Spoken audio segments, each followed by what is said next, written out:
Imagina esto. Un padre le dice a su hijo: obedéceme, ámame, o te encerraré en un sótano para que sufras para siempre. Si eso lo hace un humano, lo llamamos abuso, lo denunciamos. Pero si lo hace un Dios, lo llaman justicia divina, lo llaman amor eterno. ¿Qué clase de amor necesita el miedo como prueba? ¿Qué clase de Dios amenaza con fuego para que lo ames? Te hablaron del infierno desde que eras niño. No te lo explicaron, no te lo cuestionaron. Solo te dijeron que existe, y que si no crees lo correcto, ardes. Fin de la historia. Pero hoy vamos a hacer algo que pocos se atreven a hacer: pensarlo en serio, sin miedo, sin dogmas, sin excusas. Porque cuando te detienes a analizar la idea del castigo eterno, algo no cuadra, nada cuadra. El infierno es, supuestamente, un lugar de castigo infinito, una condena sin fin, sin pausa, sin escape, y lo más brutal, por cosas que hiciste o pensaste en una vida finita. 70, 80 años de dudas, errores, ignorancia, pagados con una eternidad de dolor. ¿En qué lógica eso suena justo? Ni la peor corte del mundo, ni el dictador más cruel, ni el criminal más desalmado se atrevería a decir: esta persona debe sufrir para siempre. Y cuando ese sufrimiento se vuelva insoportable, que comience otra vez. Pero lo aceptamos sin pensar, cuando lo dice una religión. Y no hablamos de castigo como corrección. No hablamos de arrepentimiento, de transformación, de justicia restaurativa.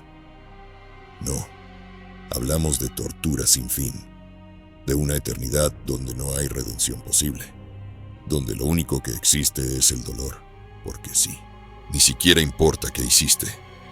A veces, tu pecado fue no creer en el Dios correcto, nacer en el país equivocado, o amar a quien no debías, según un libro antiguo. ¿Y por eso mereces arder por siempre? Aquí es donde el sistema empieza a mostrar sus grietas. Porque el infierno no es justicia divina, es chantaje eterno. Una herramienta construida no para elevar tu alma, sino para paralizarla, para que no pienses, para que no dudes, para que no te salgas del molde. Y si por un segundo te atreves a preguntar: ¿pero esto es justo?, te responden: es que Dios es perfecto, no lo puedes entender. Pero eso no es una respuesta, es una orden disfrazada de fe. Porque si tú, como ser humano imperfecto, puedes entender que quemar a alguien por siempre está mal, ¿cómo es que un Dios perfecto no lo entiende? Y si lo entiende, entonces lo aprueba. Y si lo aprueba, ¿de verdad quieres llamarlo justo? Aquí no estamos hablando de rebeldía. Estamos hablando de razón, de mirar de frente una idea que te sembraron con miedo y tener el valor de decir: esto no tiene sentido. Porque el infierno no necesita existir para que seas bueno, pero sí necesita existir para que no te atrevas a pensar. Hay una verdad incómoda que muy pocos quieren decir en voz alta. El infierno no enseña, no redime, no transforma, solo castiga, y lo hace eternamente. No importa cuánto te arrepientas, no importa si entendiste demasiado tarde, no hay segunda oportunidad, no hay compasión, solo fuego, y para siempre. Ahora imagina esto: ¿qué sistema castigaría para siempre, sin permitir evolución alguna? La respuesta es sencilla: uno que no está diseñado para sanar, sino para someter. Porque el infierno no fue creado para hacerte mejor, fue creado para que no te atrevas a cuestionar. Desde pequeño te enseñan que existe, sin explicártelo. Solo lo colocan como una sombra detrás de cada acción, cada duda, cada pensamiento prohibido, y lo normalizas. Creces creyendo que el amor de un Dios viene con una cláusula de amenaza, que si no cumples con ciertas reglas, terminarás ardiendo, y que si te parece injusto, es porque no entiendes. Pero aquí está el problema. Ese tipo de pensamiento no es espiritualidad, es programación por miedo. Una obediencia implantada antes de que tu mente pudiera defenderse. Esto tiene un nombre: trauma religioso. Sí, trauma. Porque crecer con la idea de que podría ser torturado para siempre por no creer lo correcto no es fe. Es una forma de violencia psicológica. ¿Y sabes qué es lo más oscuro de todo esto? Que nos enseñaron a ver ese castigo como algo justo, como algo bueno, como una prueba del amor de Dios. Pero si un padre humano hiciera eso, si encerrara a su hijo en un cuarto oscuro y le dijera: si no me obedeces, te quedarás aquí para siempre, lo llamaríamos un monstruo, lo denunciaríamos por abuso. Pero si lo hace un Dios, lo veneramos. ¿Dónde está la lógica? ¿Por qué aplicamos una moral para los humanos y otra para lo divino? ¿Por qué llamamos amor eterno a lo que sería tortura si viniera de cualquier otra fuente? La respuesta es brutal, porque nos enseñaron a tener miedo de preguntar. El infierno no es solo un destino simbólico, es una herramienta emocional que opera desde el subconsciente. Condiciona tu forma de amar, de pensar, de decidir. Te hace creer que si te sales del molde, mereces el peor castigo imaginable. Y eso no es ética. Eso es control psicológico. No necesitas látigos si ya sembraste el miedo en la mente. No necesitas cadenas si la culpa te encierra por dentro. Esa es la función del infierno. No corregir, sino prevenir que te rebeles. Porque alguien libre de culpa, alguien que se atreve a pensar sin miedo, es alguien peligroso para cualquier sistema basado en obediencia ciega. Y por eso lo construyeron así. No como un símbolo espiritual, sino como un mecanismo de control que opera desde lo más profundo del alma. Te dicen que eliges, que si terminas en el infierno, fue tu decisión, que Dios no te condena. Tú lo elegiste al rechazarlo. Pero, ¿es eso realmente una elección? Piénsalo. Imagínate esta escena. Alguien se te acerca y te dice: eres libre de decidir. Puedes quedarte conmigo y vivir, o puedes alejarte y sufrir eternamente. ¿Eso suena a libertad o suena a chantaje? Cuando una elección se hace bajo amenaza, ya no es elección. Es una reacción condicionada por el miedo. Es supervivencia, no voluntad. Es obediencia disfrazada de amor. El libre albedrío real implica la capacidad de elegir sin coacción, con información, con conciencia, sin una espada colgando sobre tu cabeza. Pero cuando te dicen desde niño: Dios te ama, pero si no lo aceptas, arderás para siempre, ya no estás eligiendo. Estás evitando el castigo. Y eso cambia todo, porque ya no amas a Dios, lo temes. No crees por convicción, crees por defensa. No actúas desde el alma, actúas desde el pánico. ¿Y qué clase de relación se construye sobre el miedo? En cualquier otro contexto, eso se llama chantaje emocional. Ámame o te destruyo. Estás conmigo o sufrirás. No lo toleramos en una pareja. No lo aceptamos de un padre. Lo vemos como abuso, como manipulación. Y sin embargo, cuando lo dice una religión, cuando lo atribuyen a Dios, le cambiamos el nombre. Ya no es violencia psicológica. Ahora es fe. Ahora es justicia divina. Pero cambiarle el nombre no cambia su esencia.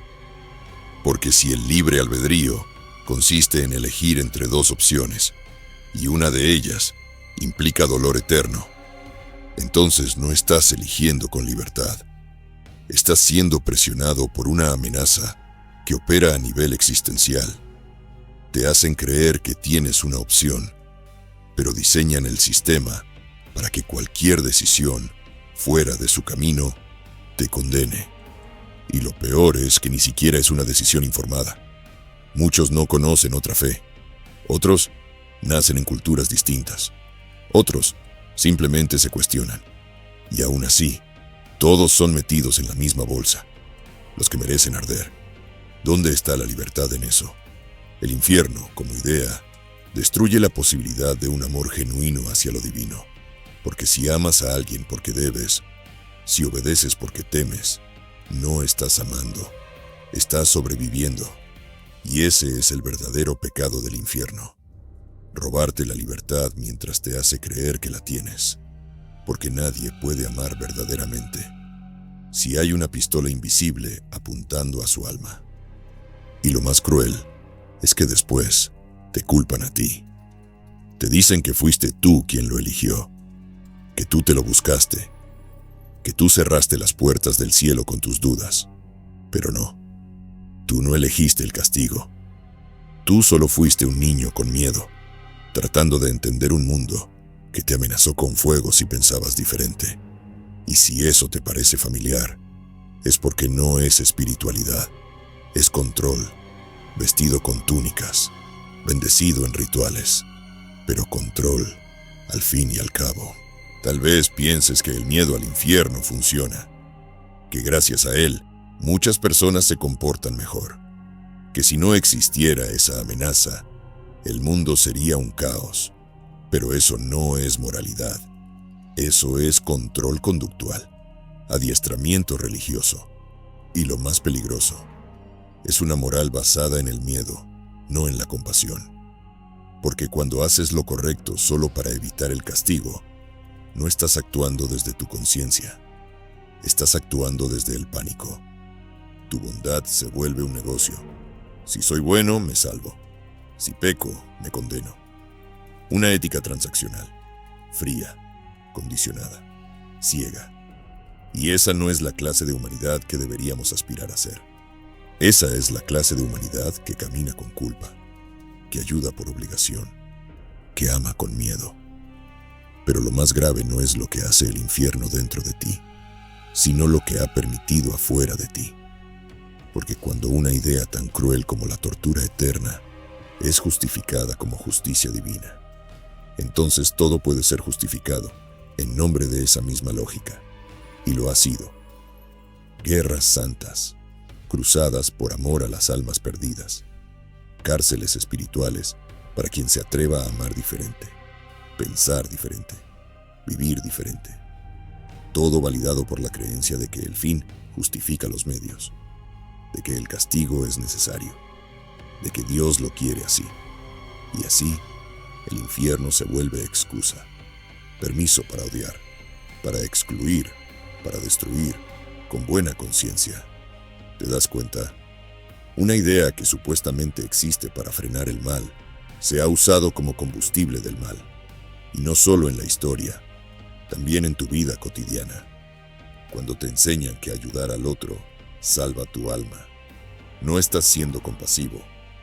Estás comprando puntos para evitar el castigo. Cuando te dicen que debes amar a todos, pero odian al diferente en voz baja, no están siendo éticos. Están actuando por miedo a quedar mal ante su Dios. Eso no es virtud. Eso es teatro espiritual. Y lo más triste es que muchos ni siquiera lo notan, porque han vivido toda la vida bajo ese sistema de miedo. Y cuando el miedo se vuelve la norma, ya no lo ves, solo lo obedeces. Pero el verdadero daño no es solo externo, es interno, es profundo, es silencioso. Porque el miedo constante al castigo te desconecta de tu brújula moral real, esa que nace de la empatía, del sentir al otro, del reconocerte en su dolor. Pero si toda tu vida actuaste para evitar el infierno, ¿alguna vez actuaste por amor? Y si no lo hiciste, ¿realmente eras libre? Aquí está la raíz del daño. El infierno reemplaza tu conciencia con una voz ajena que grita, cuidado, o arderás. Y así te conviertes en alguien que no siente, solo se protege, que no ama, solo evita pecar. Y eso es una tragedia espiritual, porque anula la humanidad en nombre de salvar el alma. Y si todo esto fuera solo una idea tan potente, tan repetida, que terminaste creyéndola sin saber de dónde venía. Una idea sembrada en ti cuando aún no sabías pensar por ti mismo, cuando todo lo que necesitabas era sentirte amado, seguro, a salvo. Pero te dijeron que había un lugar de fuego esperando por ti, y que evitarlo sería tu tarea más importante. Más que vivir, más que explorar, más que amar. Ser bueno significaba no ir al infierno. Pero, ¿y si todo eso no fuera necesario? ¿Y si no necesitas una amenaza eterna para ser una buena persona? ¿Y si lo que te hace humano no es el miedo, sino tu capacidad de sentir el dolor ajeno y decidir no provocarlo? Tal vez el mayor despertar no sea dejar una religión, sino entender que tu moral no depende de ella, que no necesitas fuego para actuar con bondad, ni castigo para actuar con conciencia. Tal vez el mayor acto de fe no sea creer en un Dios que castiga, sino en una humanidad que puede ser compasiva, aún sin miedo al infierno. Porque si hacer el bien solo vale cuando lo haces por miedo, entonces nunca fue bondad, fue estrategia. Pero tú no naciste para vivir como un jugador en una partida eterna, donde tus errores se anotan con fuego. Naciste para mirar al otro y ver en sus ojos algo que también vive en ti. Naciste para elegir el bien, aunque nadie te premie por hacerlo. Para actuar con dignidad aunque nadie te esté vigilando. Porque la verdadera ética no necesita testigos, ni recompensas, ni amenazas. Solo necesita una cosa: presencia. Estar ahí, sentir, comprender, elegir. Tal vez eso fue lo que el sistema siempre temió. Que un día te dieras cuenta de que ya no necesitas el miedo para comportarte con compasión. Porque cuando el miedo desaparece, también desaparece el control. Y entonces, por primera vez, eres libre. Libre para amar sin condiciones, para pensar sin culpa, para equivocarte y aprender, sin una eternidad de tortura como castigo. Tal vez cuestionar el infierno no sea rebeldía, sino madurez espiritual. Tal vez no es que perdiste la fe, es que recuperaste tu mente. Y eso es aterrador para quienes construyeron imperios con base en tu miedo, pero necesario si alguna vez quieres encontrar tu verdad. Ahora te pregunto, ¿llamarías justo a un Dios que tortura por pensar? Porque si la única forma de amarlo es obedecerlo con miedo, entonces lo que estás haciendo no es amar, es rendirte. Y tú no viniste a este mundo para rendirte, viniste a despertar. Y si todo esto resonó contigo, no estás solo. Déjalo en los comentarios con 2 palabras: elegí pensar. Así sabremos que somos más, que hay otros que ya no creen por miedo, sino que piensan por voluntad. Y si esto te movió por dentro, hay otro video que necesitas ver. La religión que sigues es un negocio, y tú eres el producto. Porque si entendiste por qué saliste, ahí descubrirás quién te tenía atrapado. Suscríbete, quédate, porque esto apenas comienza.